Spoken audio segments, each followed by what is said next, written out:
began a new series on the book of Job, and we talked about how it is one of those troublesome books of the Bible because it opens up a can of theological worms to which there are no convenient answers.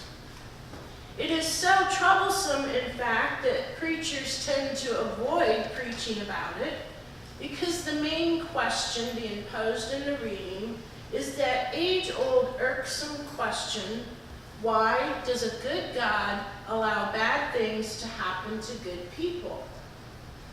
There is no answer to that question, and to try and answer it is to flounder. Preachers don't like to flounder. It's unflattering. So we're more apt to preach about things which leave us feeling just a little more certain of our message. We're all like that, aren't we? No one really feels comfortable stepping up to the mic and talking about something which they know nothing about. If we're going to talk about something, then we want to be sure of our facts. We want to know that we're not speaking out of line. But sometimes we have to go out on a limb, especially when speaking on matters of faith. Faith doesn't adhere to facts. Faith doesn't even especially make any sense. If it did, it wouldn't be faith. And usually, acting out of faith or speaking about faith requires a great deal of faith. Faith is not always comfortable, and sometimes all you can really do is flounder your way through it. I imagine that's how Job's friends felt as they sat with him on his ash heap of despair, picking at his sores. A lot of people criticize Job's friends for their lame attempts at explaining his reversal of fortune. But what we didn't hear about in today's reading was how they had been sitting there with Job for an entire week around the clock, not saying a single word. Last week we read chapter 1, which set the stage for what was to come. This week we skipped ahead to chapter 3. But chapter 2 is where Job's friends arrive on the scene and then proceed to sit with him in his misery without saying anything.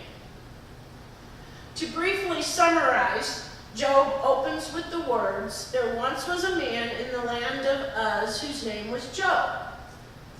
Job was a righteous man who was blameless and upright, who feared God and turned away from evil. But one day, God and Satan made a bet. Satan claimed that Job only loved God because of all of his good fortune in life.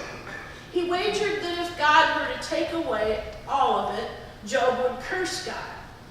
So God granted Satan permission to strip Job of everything he had, including his children. Job did not curse God, but instead said, "The Lord gave, and the Lord has taken away. Blessed be the name of the Lord." And so that's where we left Job last week. In chapter 2, God and Satan have another conversation where God brags on Job again, saying, "See there? He didn't curse me as you said he would." But Satan pressed the matter even further and challenged God that if Job's health were taken away, then for sure he would be singing a different tune. So again, God agrees and allows Satan to cover Job in boils.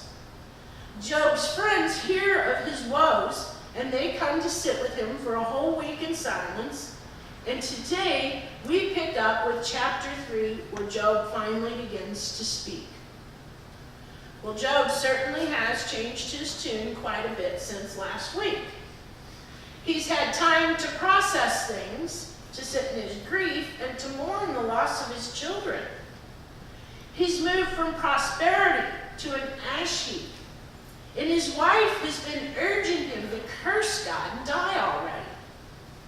Job has reached his limit physically, mentally, emotionally, and spiritually. He's at those famous crossroads where he can either continue to worship faithfully and without question, where he can crack wide open and question everything that he has ever believed. Job cracks and begins by unleashing a stream of curses on the day of his birth. He doesn't curse God directly, but over the next several chapters, he will curse every living thing that God has created down to the tiniest little blade of grass. Has your world ever been torn apart that completely? So much so that it feels like nothing is stable or solid or real anymore? That you think it would have been better never to have existed rather than live in a world where there is such senseless evil? I'll bet there are more than a few of us who have been there. We're built to withstand a certain amount of suffering, but not ongoing, relentless suffering. Everyone reaches a breaking point eventually. And who knows if there's a right and wrong way to respond? If we're lucky, we're given the space and the grace to respond in whatever way we must in order to process and then move through our grief. I've heard more than one person say that the only good thing Job's friends did for him was to sit silently with him for 7 days. I can't really argue with that, but at some point we have to stop sitting in silence. At some point, we have to be willing to speak out when we're staring straight in the face of suffering and injustice. Sometimes we have to be willing to flounder as we learn our role in the healing process.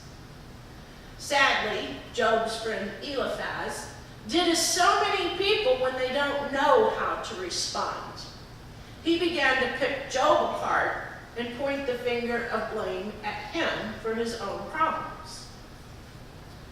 Now, I'm going to go out on a limb myself here and run the risk of floundering.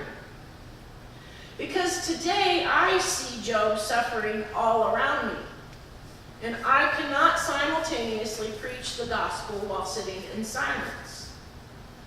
In the course of 72 hours, I witnessed Job suffering as 2 black men, one in Minnesota and one in Louisiana, were killed by police. And then again, as violence and gunfire by snipers ended the lives of 5 police officers in Dallas. I flounder because I am angry at the loss of all of these precious lives. And for what? Hate? I flounder because too many people assume that if you care about black lives, then you must not care about police lives. I flounder at the harshness of an either-or type of thinking, when in fact, we live in a both-and world.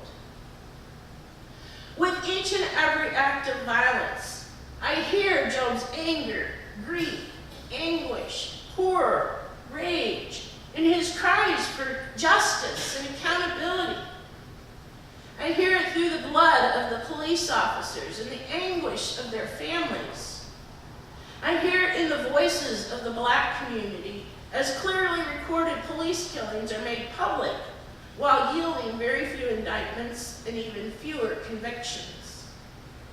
But I hear it the loudest when I observe people picking each other apart in their grief and casting blame about recklessly, because I know that that is only going to lead to more violence.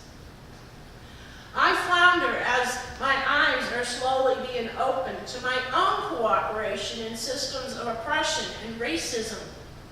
Yet I don't know how to speak about these things, much less move forward with change. I flounder because it's time for Americans to rise from the ash heap, to speak and act collectively to end this spiral of violence and hate. But as I stand and look around, I sometimes feel like I'm all alone. I flounder because as a pastor, I am committed to act in ways that bring healing and hope. That's my responsibility. Yet as a human, I sometimes feel helpless and lost. I flounder because I wonder exactly where it is that God is in all of this. And I flounder because I cannot bear the thought of God and Satan looking down to see who will win this wager. And it is this dilemma, if we're honest, that drills directly into the heart of the matter.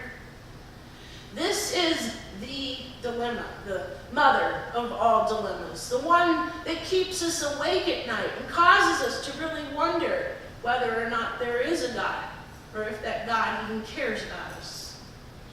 The biblical writers were playing with fire when they wrote the story of Job. It was dangerous then, and it's dangerous now. It challenges us to ask the hard questions, to press for truth, and not just settle for easy answers. Oftentimes we wonder why God is punishing us, or why God doesn't just come swooping in and fix the world and restore order and harmony. Those questions seek easy answers that shift the burden on God. But the hard questions put us on the hook and force us to ask ourselves, what are we going to do to set things right? This is a mighty tough question, because this is a we question. No one can answer that question by themselves. And so far, we have not answered it together. We are suffering together. And we will continue to do so until we figure out a way out of this mess together. And that mess means ditching Eliphaz as a friend. We're all Eliphaz to one degree or another. Our cultural and political climate is saturated by Eliphaz. Eliphaz resorts to blame and shame, finger-pointing, and trying to figure out whose fault it is. Eliphaz tends to see life in black and white with no room for gray area in between. Eliphaz has a worldview that is narrow, allowing only for either or, rather than recognizing a reality that is big enough to allow for multiple truths, even when those truths appear to contradict each other. Eliphaz keeps us from asking the hard questions, because those are the very questions that expose Eliphaz for the fraud that he is. When we're playing the blame game, we get nowhere. But when we're willing to lower our defenses and accept our own responsibility for things, when we're willing to listen, just listen, and hear what the Spirit is saying, we soften. And as we soften, we come to understand that the pain in the world, all of it, yours and mine, is real. It is connected. And the only way to ease it is to work together and find our way back to love. There's a scientific theory that illustrates this idea called quantum entanglement. At the simplest level, the idea of entanglement is just the idea that two things that are separated in space can still be the same thing, or you can have an object that exists in two different spaces and is still the same object. What is even more interesting, though, is that particles within these objects also remain connected, even though they are physically separated. And when one particle becomes excited, so does the other. What moves me moves you. What hurts me hurts you. What inspires me inspires you. In affirming another's pain, we affirm that we are entangled in it. When we become entangled, we are changed. We are the church. We are God's designated agents of grace. If we're not willing to ask the hard questions, if we're not willing to flounder for a bit until we gain our footing, then who will be? It's It's awkward, as I said before, to step up to the mic not knowing for sure what we're saying, or knowing if we're saying it right. Not being sure of what to say or do is an experience that we all share, from the pulpit to the pew to the parking lot. And like Job's friends, sometimes we just get it wrong. But that doesn't mean we stop trying to do or say the right thing. It just means that we keep working at it and risk the vulnerability that comes with floundering. Barbara Brown Taylor says in her book, An Altar in the World, that wisdom is not gained by knowing what is right.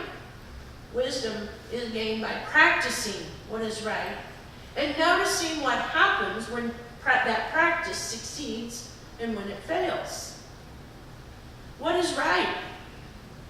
There's only one thing I know for sure that is right, and that's love. I can practice love. I might not feel it sometimes, but I sure can practice it. Love is our only hope. Hope does not come easily these days, but hope can be found in those who endure. Change is not coming anywhere near fast enough, but I have faith that out of our nation's suffering there can be redemption if we surrender ourselves to love and not hate. We're all connected. Our pain is real, all of it, and we must suffer it all together. And then we must find a way to love ourselves out of this mess together. Amen.